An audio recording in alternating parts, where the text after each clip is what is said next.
Hey,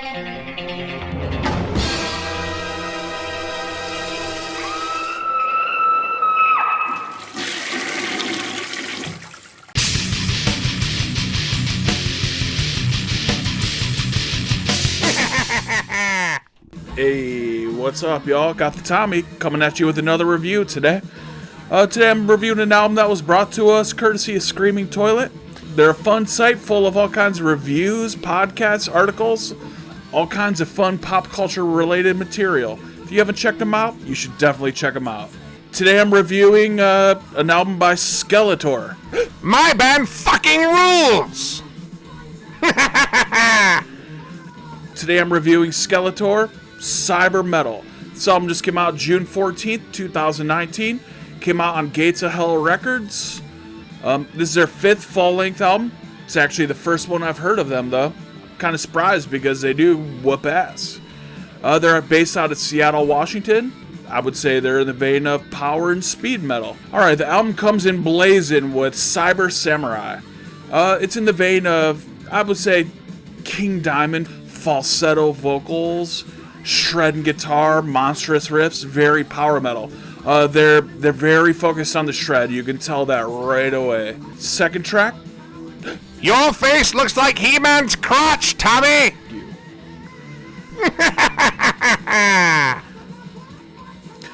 Second track, Cast Iron. This song really felt like Iron Maiden. You can totally feel the Iron Maiden influence. With the vocal cadences, the epicness of the shred sections, you know. Again, this album is full of shred, beginning to end, every track. Came into the third track, The Hammer. I would say this song, the vocals are like, you know, if Rob Halford and Bruce Dickinson had a baby. There's a really, really cool solo section in this track.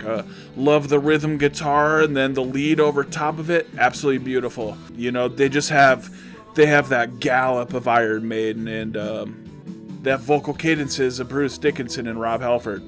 Pretty cool. Though the vocals might be cheesy a little bit, you know, still they fit the music pretty much spot on. Next track was a standout track to me, Highlander. Comes in absolutely blazing. There's a really cool bass breakdown into a really killer lead section. These guitar players should be well known because they're fucking phenomenal. Your beard smells like Beastman's ass, Tommy! Next track was another standout track to me, Akira. This song, you know, you can definitely tell it's based on anime. Like, it's pretty obvious from the song title.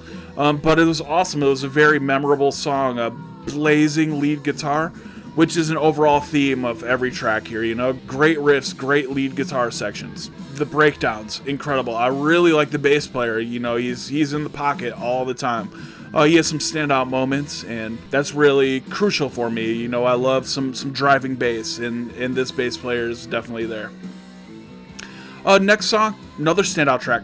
I'll just go ahead and say the whole second half of this album was pretty standout to me. It was pretty incredible. Yeah, I'm surprised I'd never heard these guys before, to be honest. Yeah, Earl Koenig, I don't really know what that means. I find that a lot, you know, don't really know what song titles mean, you know, maybe it means something in a foreign language, maybe it means something to the band. Silence, you furry fool! You're always popping out. Beastman. The song Earl Koenig had some really cool riffs, you know, that opening riff of that song was super badass. More blazing lead solo work, and the bass on this track was fucking awesome. It was really cool. You know, I'm not going to say that he was Steve Harris good, but he was definitely right for this project, no doubt about it. Alright, 7th track, 7 stars. Very cool. This song was very Judas Priest. It really came across with that power, that Judas Priest power metal feeling behind it. And even though the meat and potatoes of the song were very Judas Priest, the solo sections are very Iron Maiden. Just killer riffs, you know, driving bass line with that shred behind it. And, you know, there's 2 guitar players kind of going back and forth with the leads, and they're both phenomenal guitar players. That's one of the things that really has that Iron Maiden feel to it, you know, just two killer guitar players going back and forth with the leads. Another thing that gave me the Iron Maiden feel to this song was the chanting vocals. You know, there's the, I don't know exactly what you call it other than chanting vocals, like the whoas. Then the last track, Psychic Silver Wheels. This song had a very, very 80s feel to it. I would say the beginning of it even had a very 80s pop feel to it, which was really interesting. It was a really cool track. The vocals were kind of cheesy, you know, but that just really made it feel like an 80s song even more. And it's always really cool to have a bass-driven song, and this last track was very bass-driven to me, which I really like. You know, being a bass player, I love hearing bass in songs, and especially a song like this that's power metal song being driven by the bass, pretty fucking cool.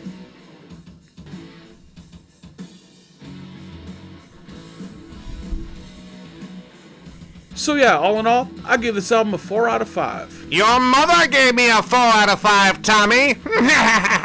Okay, Skeletor, I get it. You know, sometimes you bang moms, whatever.